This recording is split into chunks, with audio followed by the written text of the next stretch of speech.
Hare Krishna.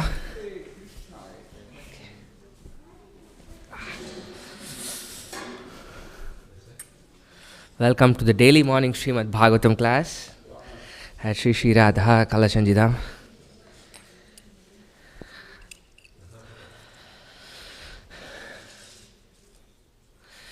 Jaya Radha Madhava Kunja Bihari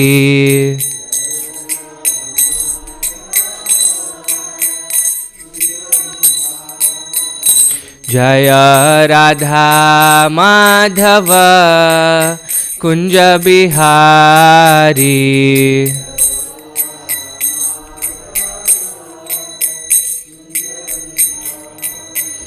Jaya Gopi Jana Vallabha Girivaradhari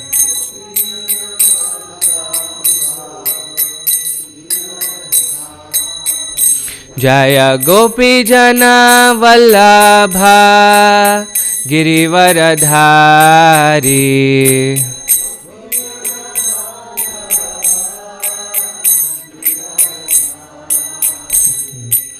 Yashoda Nandana Braja Jana Ranjana Yashoda Nandana Braja Jana Ranjana Yashoda Nandana Braja Jana Ranjana Yamuna Tira Vanachari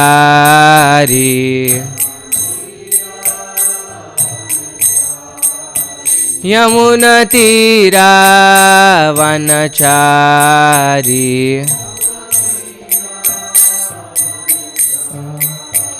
Jaya Radha Madhava Kunja Bihari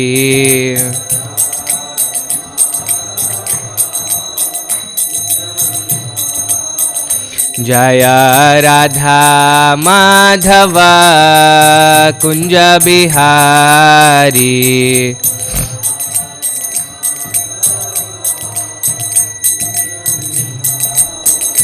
Jaya Gopi Jana Vallabha Girivaradhari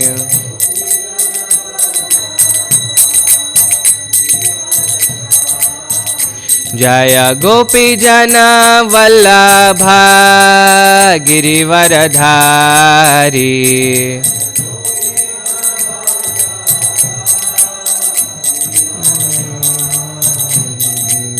Yashoda Nandana Braja Jana Ranjana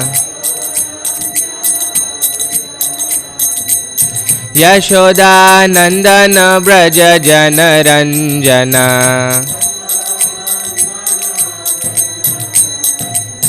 Yashoda Nandana Braja Jana Ranjana Yamuna Tira Vanachari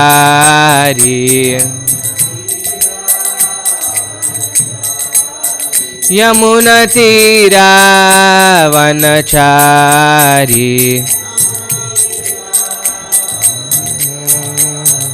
Hare Krishna Krishna Krishna Hare Hare Hare Rama Rama Rama Hare Hare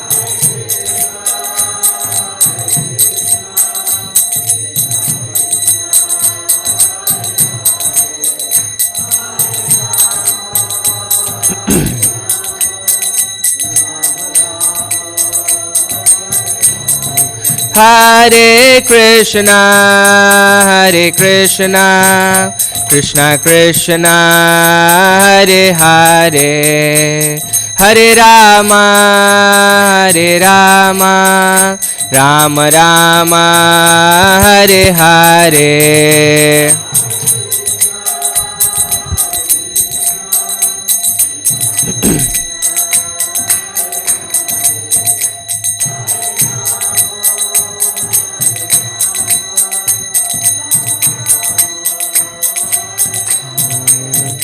Jaya Prabhupada, Jaya Prabhupada, Jaya Prabhupada, Jaya Prabhupada.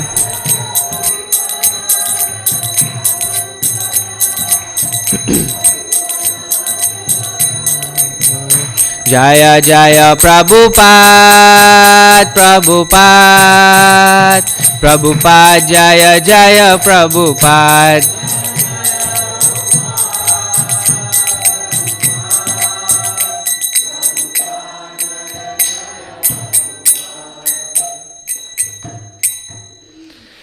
Srila Prabhupada ki jai. Grantaraj Srimad Bhagavatam ki jai. Okay, please repeat. Om Namo Bhagavate Vasudevaya. Om Namo Bhagavate Vasudevaya.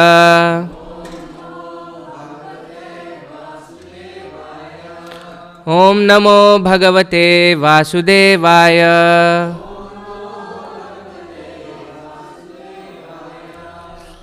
You can chant the prayers together. Narayanam Namaskritya Naram Chaiva Narottamam Devim Saraswatim Vyasam Tato Jayamudirayet. Before reciting the Srimad Bhagavatam, which is the very means of conquest, one should offer respectful obeisances unto the personality of Godhead Narayana, unto Naranarayana Rishi, the supermost human being, unto Mother Saraswati, the goddess of learning, and unto Srila Vyasadev, the author. Nashta prayeshu bhadreshu nityam bhagavata sevaya bhagavati uttama shloke bhaktir bhavati naishtiki. By regular attendance in classes on the Bhagavatam and by rendering of service to the pure devotee, all that is troublesome to the heart is almost completely destroyed, and loving service unto the personality of Godhead, who is praised with transcendental songs, is established as an irrevocable fact. Om Ajnanatimirandasya Jnananjana Shalakaya Chakshuron Militam Yena Tasmai Shri Gurave Namaha.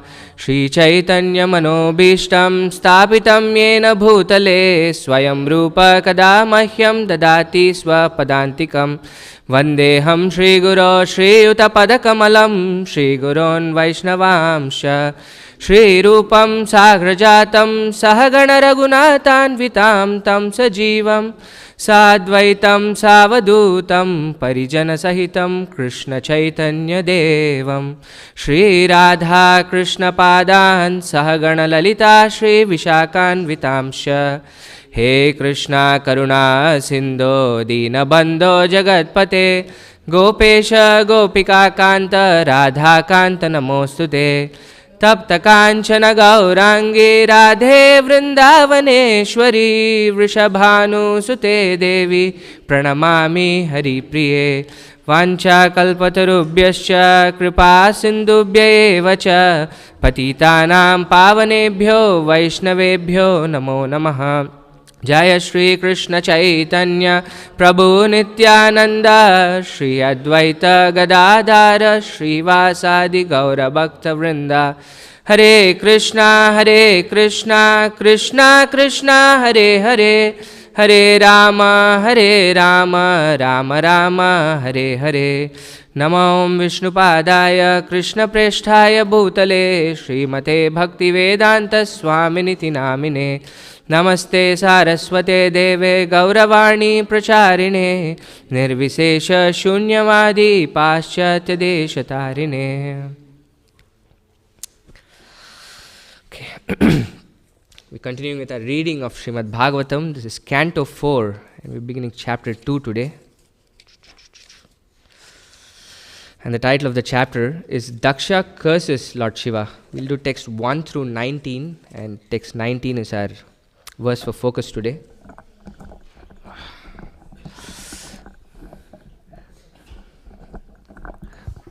Okay. Before, you want to say something? No, I was just going to start doing the verses. Okay, sorry. I wanted to tell a story before we started reading the class today. This is something that happened in ISKCON of Italy. If you've already heard this story, keep it to yourself. ISKCON of Italy, in one of the temples in Italy. So there was this temple president in that temple, and then he was coming from a very rich background. And then he had his daughter, and then he had many devotees in his temple, but especially one was a great Sankirtan devotee who would go all day, book distribution outside and things like that. He was a very nice devotee. So one day, this Sankirtan devotee has gone out all day to distribute the books, and then he's come into the temple, and then sitting in front of the deities, all sweat and it's dirty, but he's sitting in front of the deities and taking darshan of the deities. And the temple president walks into the temple hall. But then this devotee, Sankirtan devotee, being so absorbed in the deity, didn't really see the temple president. And then on top of this temple president's daughter, he was very rich, was married to this person who was not so rich and it's dirty, and he didn't really like him. And then this increased his frustration. He's coming inside and this guy didn't even notice him. So then in the Sunday feast, what this temple president did was started saying really horrible things about the Sankirtan devotee in front of all the devotees assembled. And then this was really, really hurtful to the daughter, and she got a can of gasoline, poured on herself in the Sunday feast, and immolated herself. This is not a real story. But this is exactly the story of Daksha and Sati that we're going to read in a modern context. Srila Prabhupada says, every single psychological phenomenon that you can see in this world is there in the Srimad Bhagavatam. So we can still take the concepts of Bhagavatam and put it in modern context, put it in our lives, and then clearly take advantage of what the Bhagavatam has to offer us. But this is my spiritual master, Hanumat Preshik Swami, tells the story much better than me. But so now that you have the idea of what we're going to read, we'll start with text 1. 1 through 19? Yeah. Vidura inquired, why was Daksha, who was so affectionate towards his daughter, envious of Lord Shiva, who is the best among the gentle? Why did he neglect his daughter Sati, Lord Shiva, the spiritual master of the entire world, is free from enmity, is a peaceful personality, and is always satisfied in himself. He is the greatest among the demigods. How is it possible that Daksha could be inimical towards such an auspicious personality? This question arises at the end of the previous chapter. We have the entire genealogy, and then the last few verses talk about Sati, one of the daughters of Daksha. This is the 16th daughter of Daksha, and then she was the most favorite daughter of Daksha also. So then this question arises that why didn't she have a child? She was so young, but she died before having a child. So that's the context of how this question starts. Text 3. My dear Maitreya, to part with one's life is very difficult. Would you kindly explain to me how such a son-in-law and father-in-law could quarrel so bitterly that the great goddess Sati gave up her life?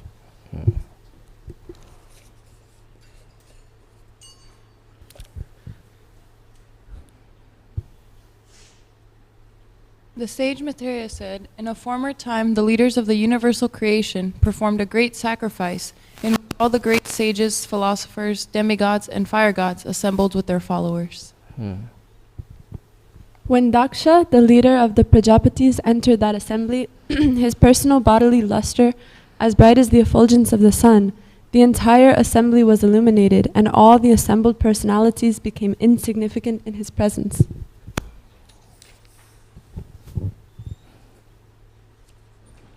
You can read like 2 verses at a time because we're going to read. Influenced by his personal bodily luster, all the fire gods and other participants in that great assembly, with the exceptions of Lord Brahma and Lord Shiva, gave up their own sitting places and stood in respect for Daksha. Daksha was adequately welcomed by the president of the great assembly, Lord Brahma. After offering Lord Brahma respect, Daksha, by the order of Brahma, properly took his seat. Before taking his seat, however, Daksha was very much offended to see Lord Shiva sitting and not showing him any respect. At that time, Daksha became greatly angry, and his eyes glowing, he began to speak very strongly against Lord Shiva. All sages, brahmanas, and fire gods present, please hear me with attention, for I speak about the manners of gentle persons. I do not speak out of ignorance or envy.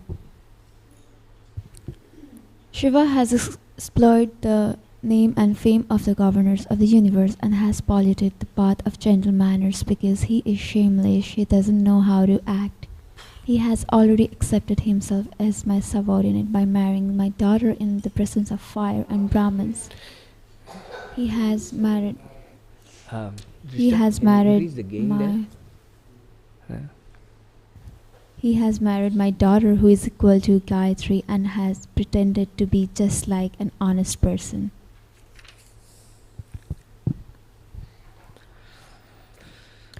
He has eyes like a monkey's, yet he has married my daughter, whose eyes are just like those of a deer cub. Nevertheless, he did not stand up to receive me, nor did he think it fit to welcome me with sweet words. I had no desire to give my daughter to this person, who has broken all rules of civility. Because of not observing the required rules and regulations, he is impure. But I have obliged to hand over my daughter to him, just as one teaches the message of the Vedas to a Shudra. He lives in a filthy place like crematoriums, and his companions are the ghosts and demons. Naked like a madman, sometimes laughing and sometimes crying. He smears crematorium ashes all over his body. He does not bathe regularly, and he ornaments his body with a garland of skulls and bones. Therefore, only in name is he Shiva, or auspicious. Actually, he is the most mad and inauspicious creature. Thus, he is very dear to crazy beings in the gross mode of ignorance, and he is their leader. On the request of Lord Brahma, I handed over my chaste daughter to him, although he is devoid of all cleanliness, and his heart is filled with nasty things. Who is Brahma to Daksha? His father. Yeah.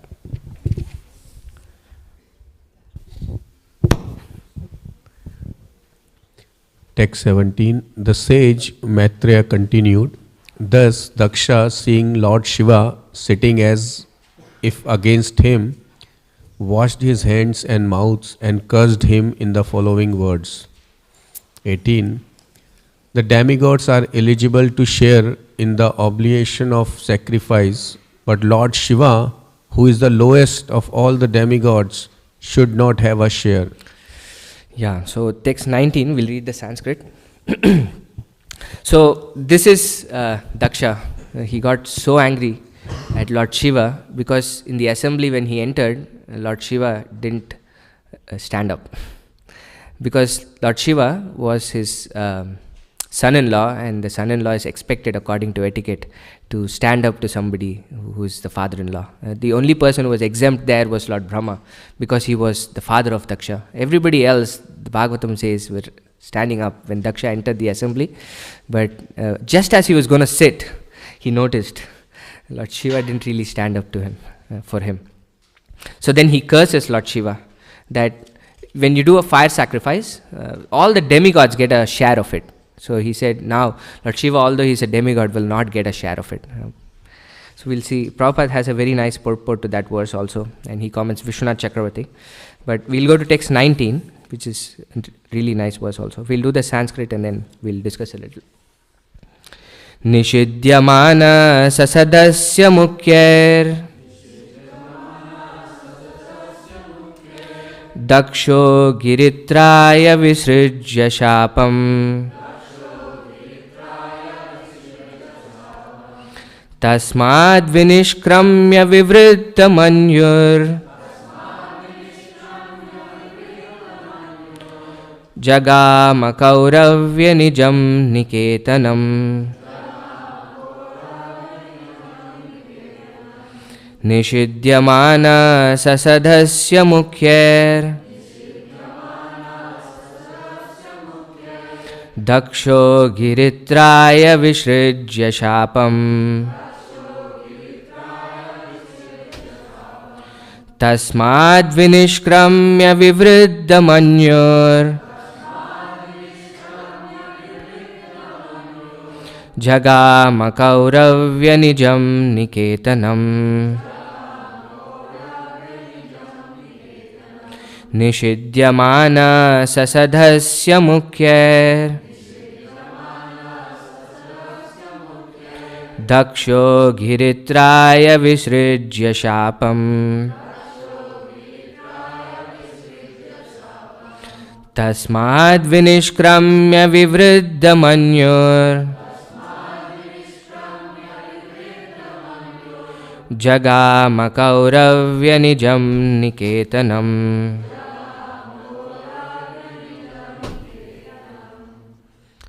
Please chant. निषिध्यमाना ससधस्य मुख्य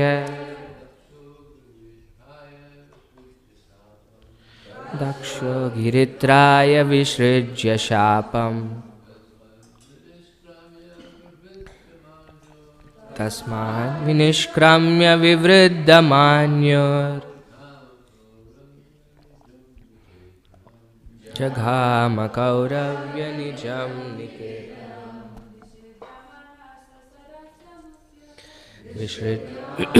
ससधस्य मुख्य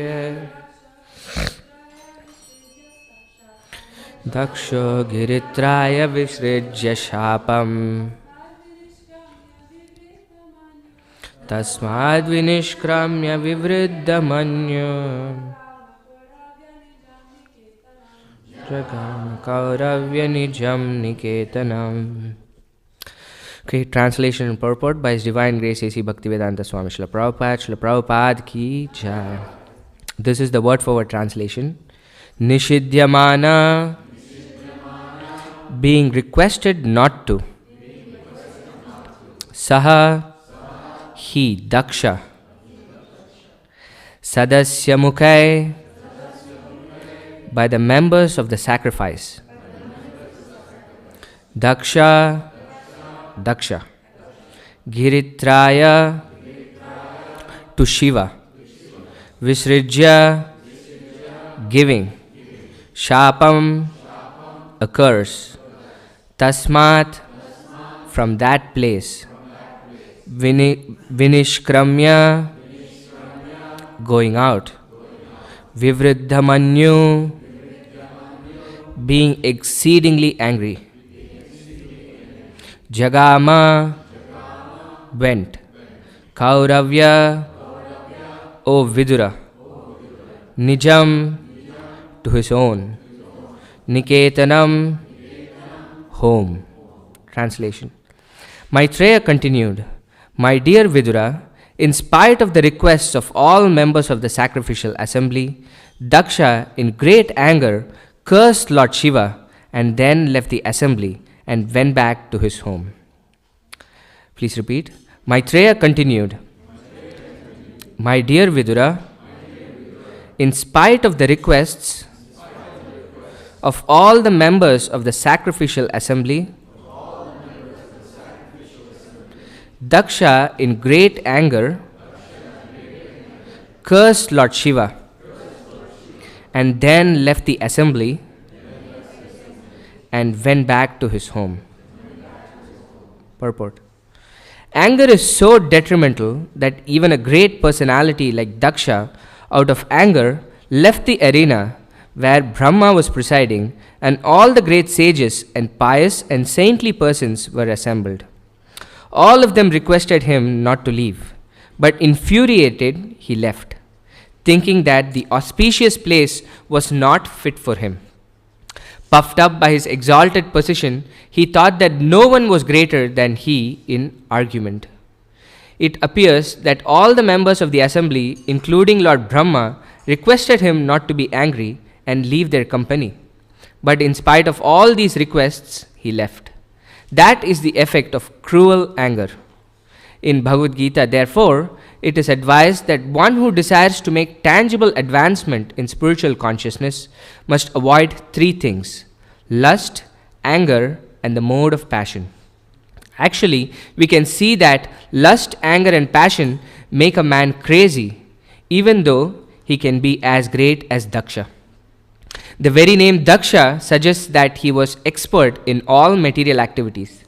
But still, because of his aversion towards such a saintly personality as Shiva, he was attacked by these three enemies: anger, lust, and passion. Lord Chaitanya therefore advised that one be very careful not to offend Vaishnavas. He compared offenses toward a Vaishnava to a mad elephant. As a mad elephant can do anything horrible, so when a person offends a Vaishnava, he can perform any abominable action.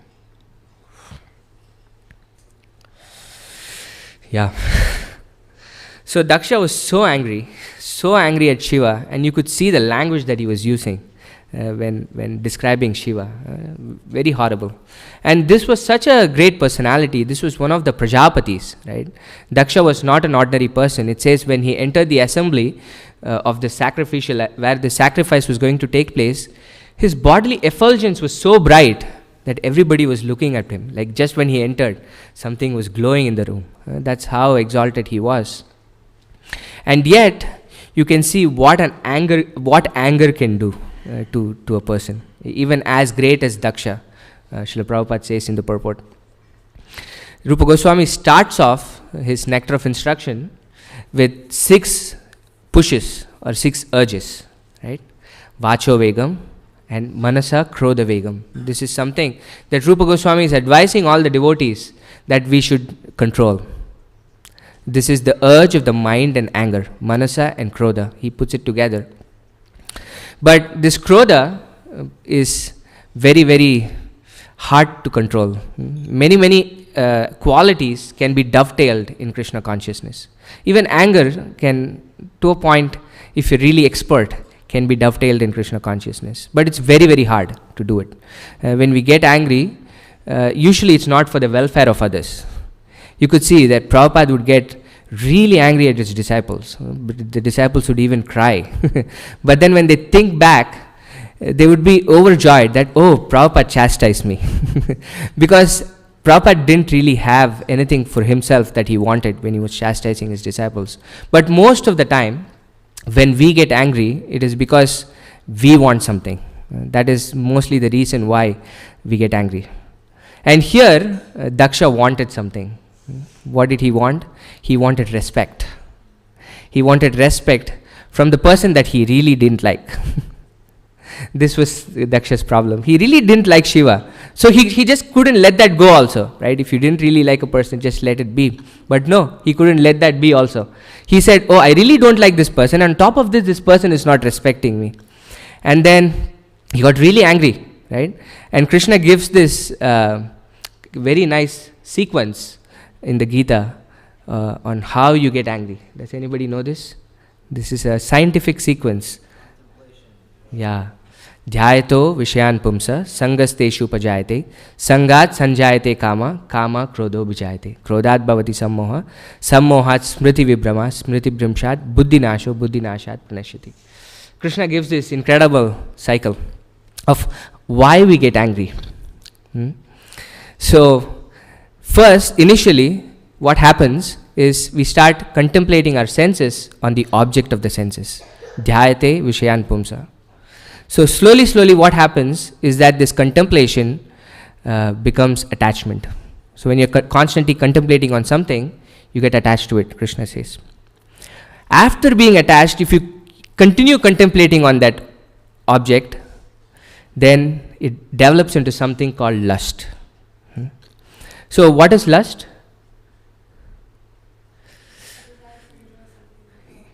Yeah, it's actually an intense desire to enjoy something selfishly. Not just that intense desire, but when it comes to a point of lust, you just cannot stop yourself from getting it. You really need it. You want it. That's the point of lust. But Krishna says, lust always turns into anger. Sangat sanjayate kama, Kama, this lust, krodho bijayate. It turns into anger. Any thoughts on why it might turn into anger? Yes? Frustrated desires.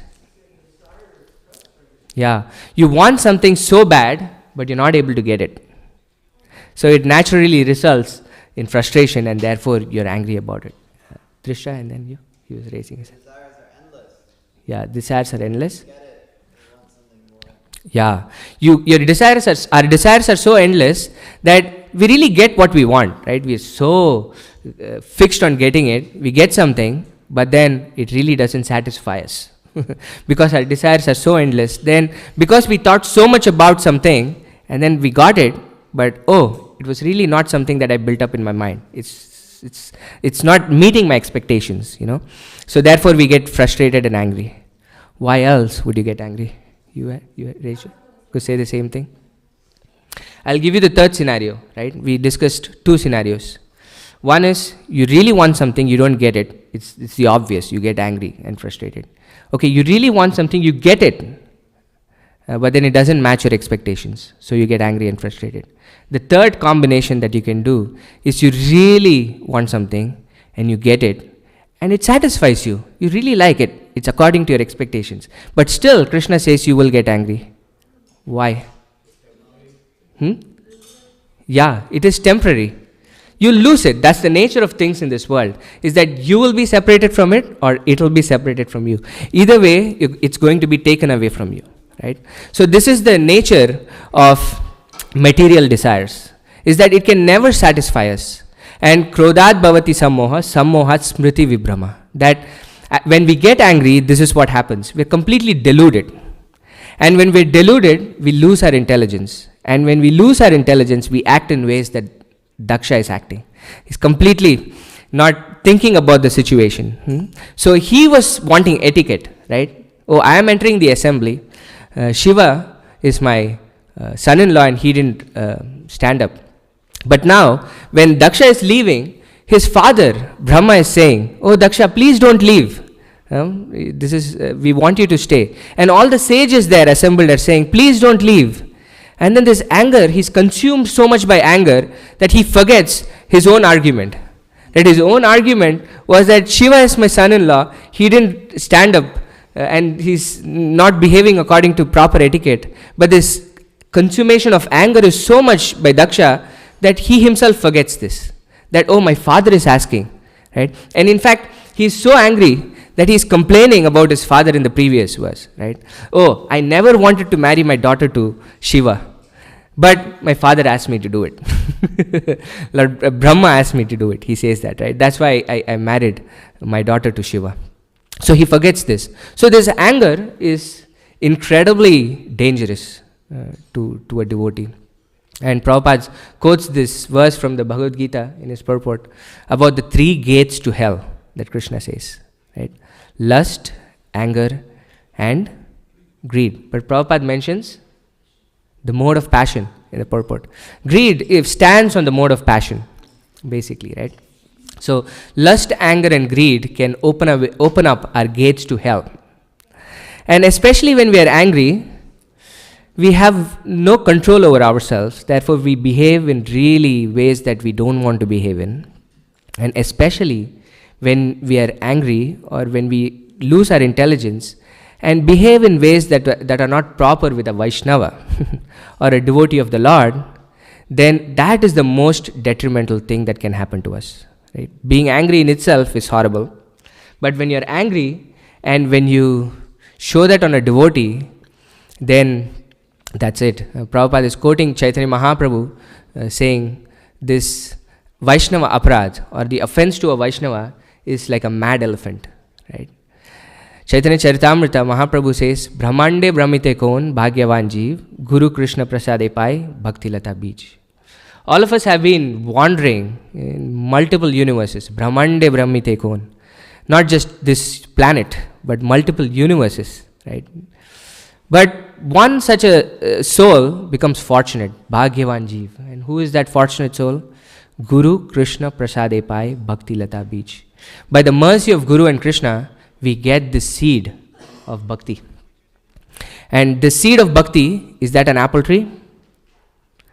Or a mango tree? How is the seed of bhakti described? What does it grow into? It's a creeper. It's very tender, right? It's really tender. It has to hold on to something. You see a creeper? It has to hold on to something for it to grow. And what we have to hold on to is the Sangha of Vaishnavas for us to grow in bhakti, for us to progress in bhakti. But this creeper of bhakti is very tender, right? And you know what happens when a mad elephant enters a field? It can completely destroy even big trees, right? It just uproots trees very easily. And there is this tender creeper of bhakti also in that garden. It can easily run over it, right? And completely destroy this field.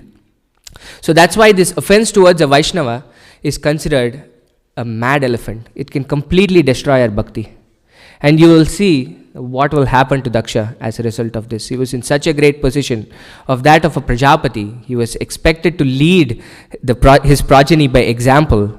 And instead he was consumed so much by this quality of anger that he was going to get a goat's head. And you can see this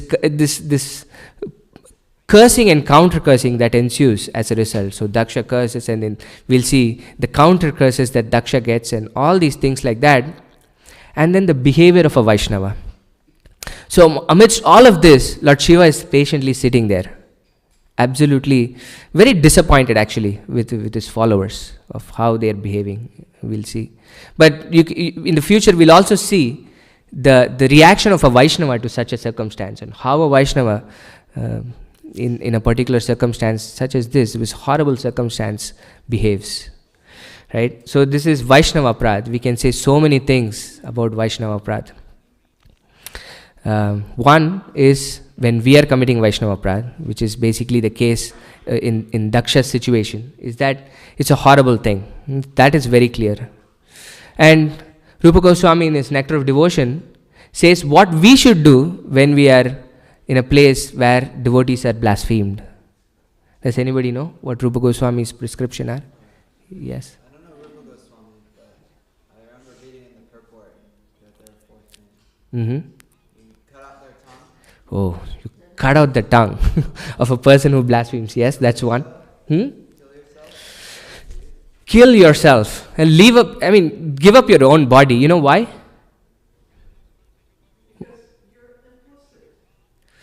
You're implicit. Okay. Okay, that's one way to think about it. What else? Why else would we leave our body?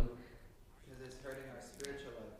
It's hurting us so much that we love this Vaishnav so much that we cannot bear to hear the Vaishnav being blasphemed, that we cannot hold on to our lives. That's a very exalted situation. This is not suicide, right? You're not just jumping off a hill. But the emotion of this Vaishnav being criticized is so strong in your heart that you just cannot tolerate it. And the third one? Leave the place, Rupa Goswami says. You just leave the place. You don't be in a place where devotees are being blasphemed.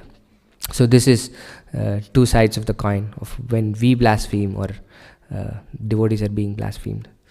So 8:15, I think I should... 3 Rupa Goswami says in the Nectar of Devotion. Yeah.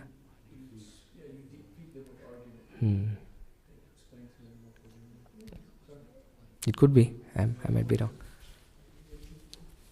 Yeah. Okay, so if there are any reflections, questions or comments, we can take it. Yes, Prabhu. Can we pass a mic? The devotees listening online, that's why.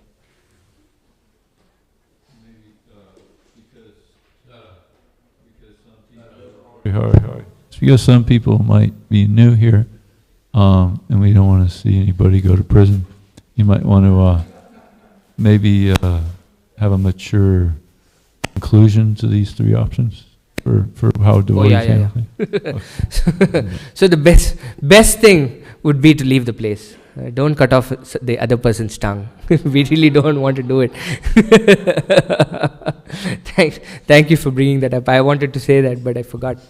But please don't cut people's tongues. You can leave the assembly when devotees are being blasphemed.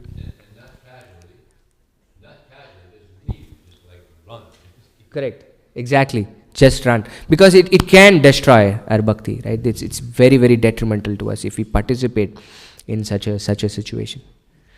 Just run. Just run. Hare Krishna. Yeah. Aprameya Prabhu. Hare Krishna. Hare Krishna. Can you suggest some practical ways to control lust, anger and greed? So if you see the cycle that Krishna is saying, it is the point of contemplation. When we are contemplating our senses on the object of the senses, our intelligence is still there. We are not deluded by the intelligence. So at that point we should cut it off. Okay, it goes into attachment. It's still possible for us to cut it off. But at the point of lust, it's impossible. At the point of lust, we are so consumed by it that it's impossible for us to retreat back from that situation. So the ideal point for us to back off from our desires, if they are really not proper for us, is at the point of contemplation. Beyond that, it is very, very hard. And this is one of the things that Rupa Goswami says also that destroys bhakti, right? Atyahara prayasascha prajalpo niyamagraha janasangascha laulyamcha shadbir bhaktir vinashiti. That greed, this intense greed is something that can completely destroy our bhakti. So we have to try to be satisfied with what we have, right? That's basically what can stop us from greed. Greed is, you can look at not just ordinary people, right? You look at these billionaires.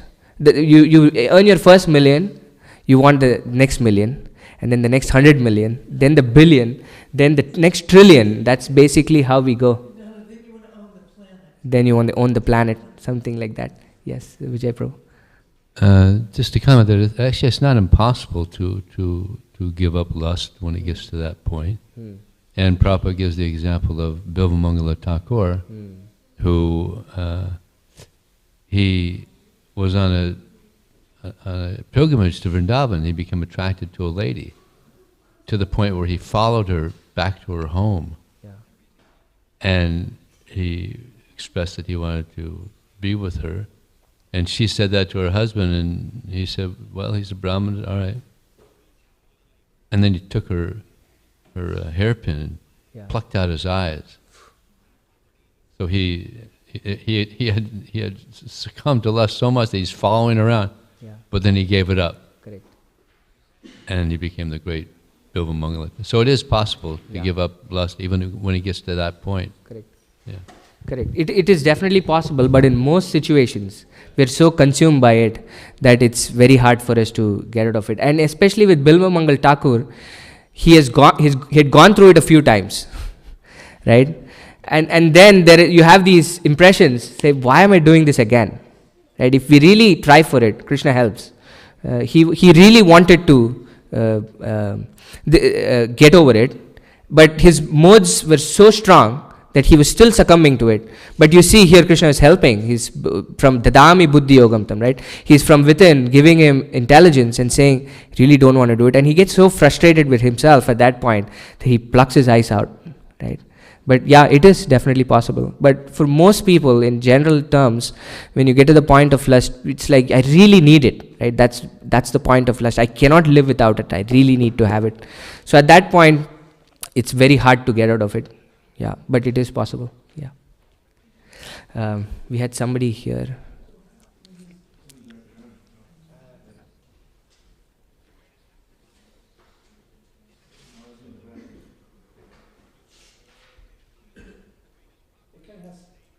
Krishna, it has to do this. I was thinking it was nice, this understanding of the pathway to hell, to falling down, because I was thinking that, after these experiences, when we're maybe a little bit more sober, we can reverse engineer. Yeah. Like, where did I go wrong? Yeah. Where did I start to become angry? And then we can say, oh, what was that thing that I was contemplating? And then we can try to work on that thing.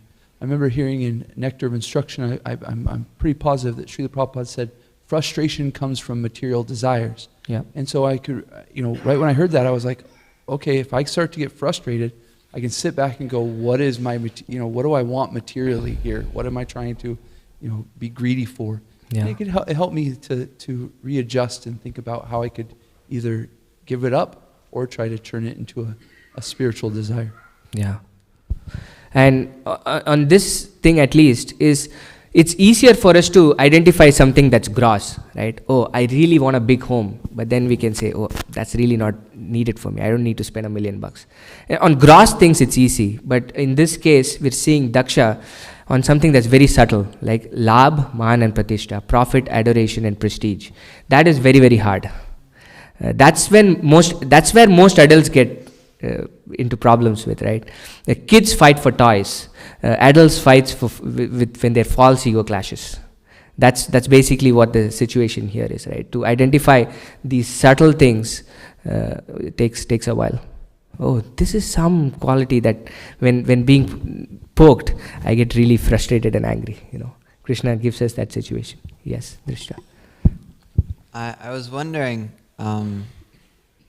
when we talk about like running away from the place or leaving the place, I was wondering, like, it seems like, if someone's blaspheming another devotee, or there's like a fight happening, or, they're like just yelling at this devotee, it would kind of be maybe irresponsible to just be like, okay, peace, you like just like head out, and this person's like getting totally like grilled by the other devotee. Although I guess I'm thinking maybe you run away in situations like, oh, there's gossip happening, or oh, there's like something mundane or something like that. Maybe if you have an idea. Yeah, it is all based on the circumstance and context, right? If you really have a responsibility where you have to step in, you definitely have to step in. But if that's not your place to step in, you basically run away. It depends on our strength also, on how much we can withstand such a situation. If you will be influenced by it, you better run away from it. That's the idea. Kaylee had a...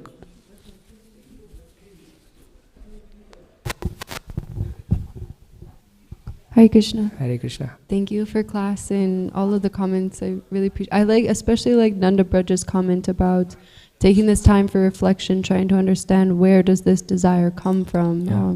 Like when we're talking about lust, I was thinking also sometimes we may not get to that point where we can stop and reflect, but I don't always agree with this dovetailing, but I find that it does really help, because some things, like maybe we want some sugar or something like that, and so just dovetail it into taking some prasad or making prasad or taking fruit, something like that will be different. So, and then someone just said something. Oh, but I am curious about how to do this kind of dovetailing aspect for things that are more subtle, like adoration or pride, prestige. I think these things that you said, how is it possible to like dovetail those things until we can come to the point of reflection, trying to understand where is this coming from? What is this need that needs to be met?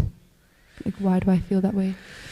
Yeah, actually it's very hard. This is the reason why we're here, is that we wanted to be masters and controllers, isn't it? The reason for our very existence in this material world is that we wanted to be gods. We wanted all the adoration that Krishna had. We wanted all the prestige that Krishna had. But when you come in the society of devotees, right, this is why you have practical examples are so powerful, in the sense that when you see somebody who, in spite of, who could claim all these profit, adoration, doesn't really want it. This is when you can see that all these things don't really make us happy. Ultimately, right? Why do we think we need profit, adoration, and prestige? Is that we think that will give us a sense of happiness, right? Ultimately, everything that we do, the underlying factor is so that we can feel happy about it. That's the underlying factor. But over time, we see that really is not making us happy, because the reality of this world is that you cannot expect everybody to adore you. Mm-hmm. So if you're trying to control something that's uncontrollable, you'll always be frustrated, right? You come into this realization. That's kind of how I feel. But of course, this is some need is there for recognition. So initially, in the initial stages at least, So it's nice to encourage and recognize devotees for their services and things like that, so that it doesn't like completely put them off. But then over time, when we are maturing, we see that we don't really need that for us to serve Krishna. That is it. Yes, Vijay Prabhu.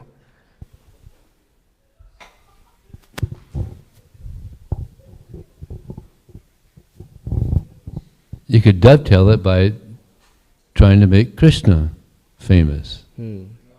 People can adore Krishna. And yeah, Prabhupada, he wanted everybody to hear about Krishna. Yes. And he wanted Krishna to be famous. Yes. He never wanted to be famous. Correct. And so yeah, try to make Krishna famous. And the best way, or one of the best ways, actually Prabhupada said the best way, is book distribution. Yes. Make Krishna famous. So people can adore, understand, people can understand. Yeah. Krishna, people don't know anything about God practically. I was at a campus not long ago, and these Christians were trying to convert me. A young boy and girl, and the girl said, "So tell us something that you have that's better than what we have in the Bible." So I said, "All right, the beauty of God." And she said, "Well, we understand the beauty of God. God has blazing fire coming from His eyes." I said, "Well, that's not beautiful. That's spooky. That's horrible." This is their concept of the beauty of God, blazing fire, and it's actually in the Bible. I looked it up. It's in the Bible. Blazing fire. That describes God's beauty. So what do we say about God's eyes?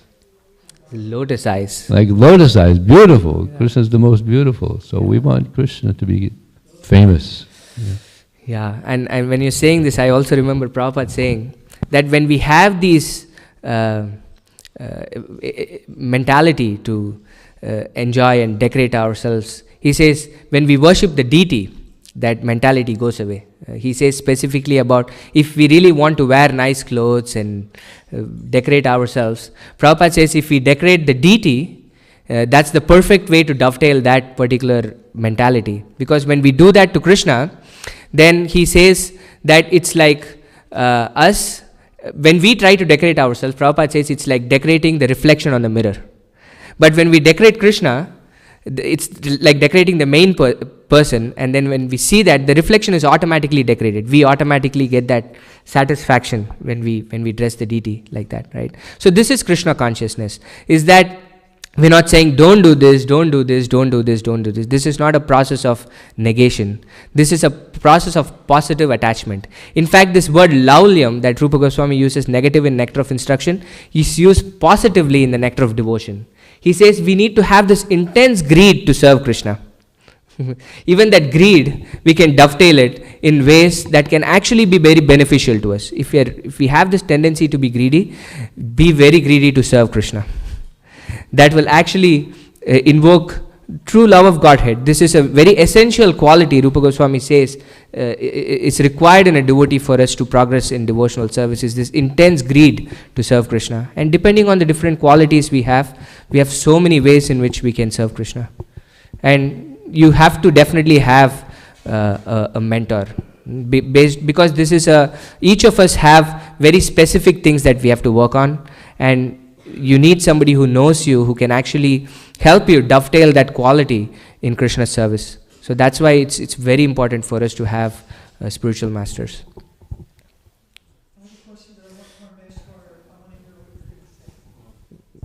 Yes, so one thing to help us from making mad elephant offenses and so forth, I learned from Savas Prabhu, who is known to be an incredible temple president, and he said, when you feel like typing that email, that's gonna, or you feel like you're just gonna lose it on somebody, like really.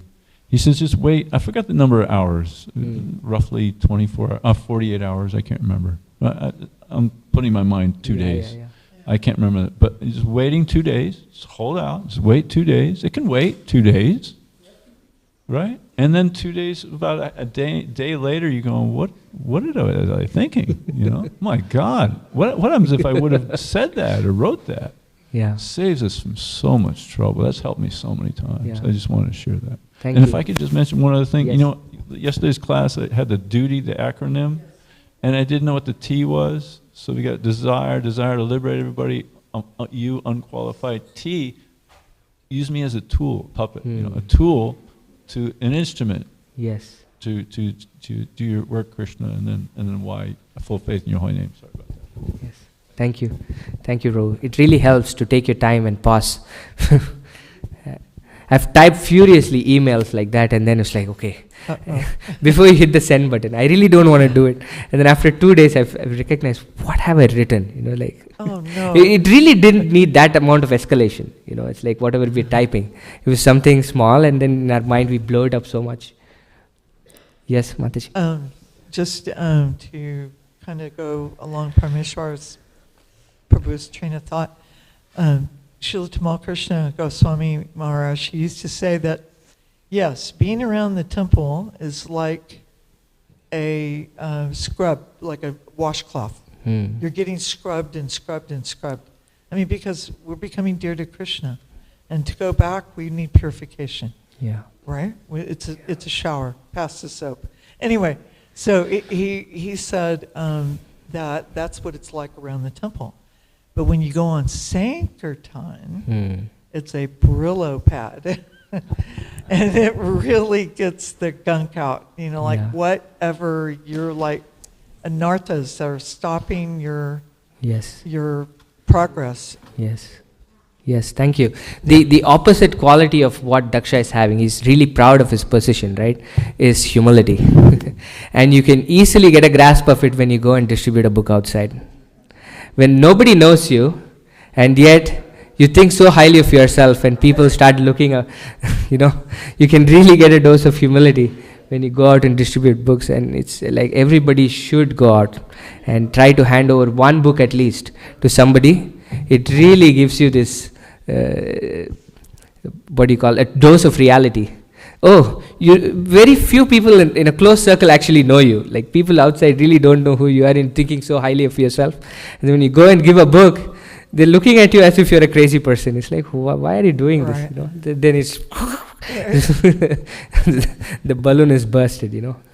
Thank you for bringing that up. One tiny thing, I actually was the recipient of some furious anger from a Vaishnava yesterday. Furious, like fire coming from the eyes. And I thought, no, I'm going to respond. And all day I kept saying, I'm going to respond. Well, yeah, what are you going to do? Hare Krishna, Krishna Krishna, Hare Hare. And I just kept chanting, and I thought, no, I'm going to respond. I'm going to respond. No, Hare Krishna, Krishna Krishna. I just kept chanting and chanting, and now I'm like, I have no response. Yeah. Just thank you for the mercy. Thank you. That's it. Thank you. Abhay, you had something?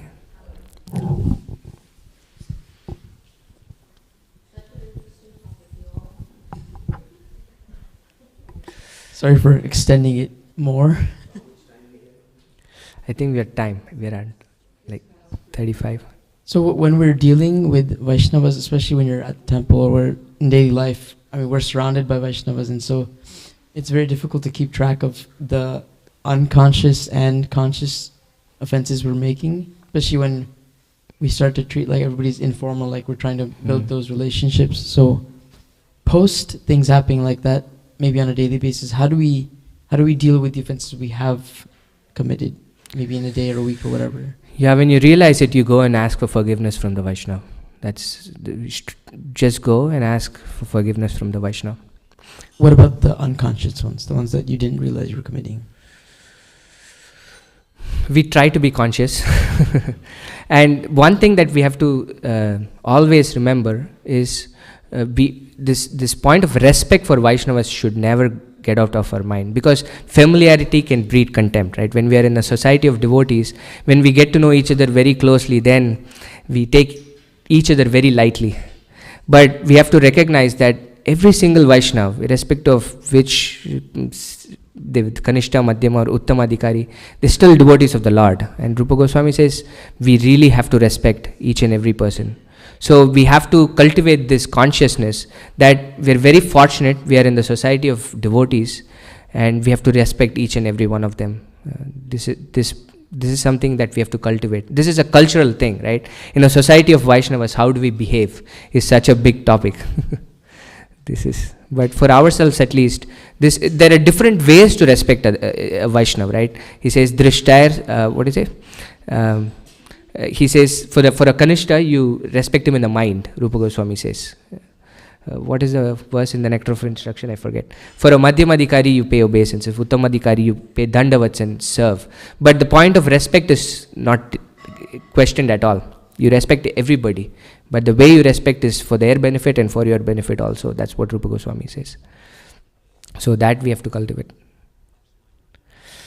I think we should definitely stop now before I get wrapped on my knuckles. Granthara Srimad Bhagavatam ki jai, Srila Prabhupada ki jai. Vancha kalpatrubhyasya kripa sindhubhya evacha patitanam pavanebhyo vaishnavebhyo namo namaha.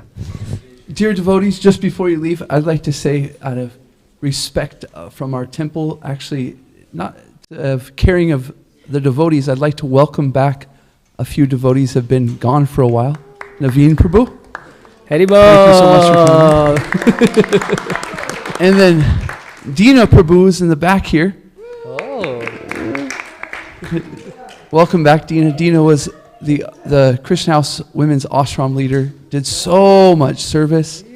Welcome back, Dina. And Dayalu Prabhu, welcome back. Thank you so much for coming.